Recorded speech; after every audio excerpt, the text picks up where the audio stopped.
మంగ్లీకి రమావత్ మధుకి ఉన్న సంబంధం ఏంటి? ఈ రమావత్ మధు ఎవరైతే ఉన్నాడో అతనే ఈ ప్లాన్ మొత్తం అయితే చేసింది. మైక్రో ఫైనాన్స్ పేరు మీద అందరి దగ్గరికించి అమౌంట్ దోసుకుంది ఈ రమావత్ మధు.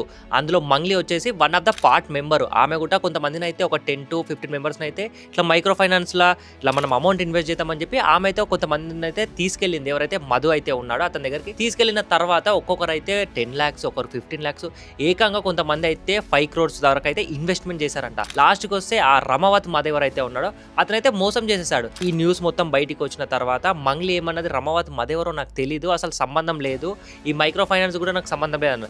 దాని తర్వాత గట్టిగా మంగ్లీని అడిగితే ఎవరైతే మోసపోయిన వాళ్ళు ఉంటారో వాళ్ళు అడిగినప్పుడు మంగ్లీ ఏమంటుందంటే, రమావత్ మధే ఇలా మోసం చేశాడు, నేను కూడా వన్ ఆఫ్ ద పార్ట్ అన్లా, అంటే నేను కూడా మోసపోయానని చెప్పి మళ్ళీ ఇంకో మాట మాట్లాడింది. మరి అలా 2 మాటలు మాట్లాడడం ఏందని చెప్పి చాలా మంది ఎవరైతే మోసపోయిన వాళ్ళు క్వశ్చన్ చేస్తున్నారు.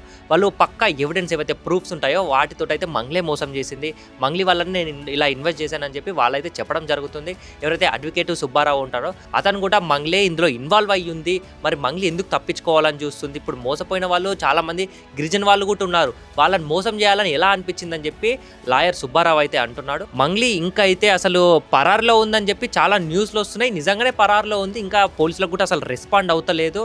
మరి మంగ్లీ వచ్చి బయటికి వచ్చి మాట్లాడిన దాకా ఇంకా ఏం ఇన్ఫర్మేషన్ అయితే తెలియదు. ఇలా లోపల ఉంటే పక్కా 100% మంగ్లే మోసం చేసిందని అందరూ అనుకుంటారు. మంగ్లీ మైక్రో ఫైనాన్స్ మోసం గురించి ఇంకేదైనా కొత్త అప్డేట్ వస్తే 100% అయితే వీడియో చేస్తాం. అంతకంటే ముందు మా ఛానల్ సబ్స్క్రైబ్ చేసి పక్కన బెల్ ఐకాన్ ఆన్లో పెట్టుకొని అయితే లైక్ చేసుకోండి.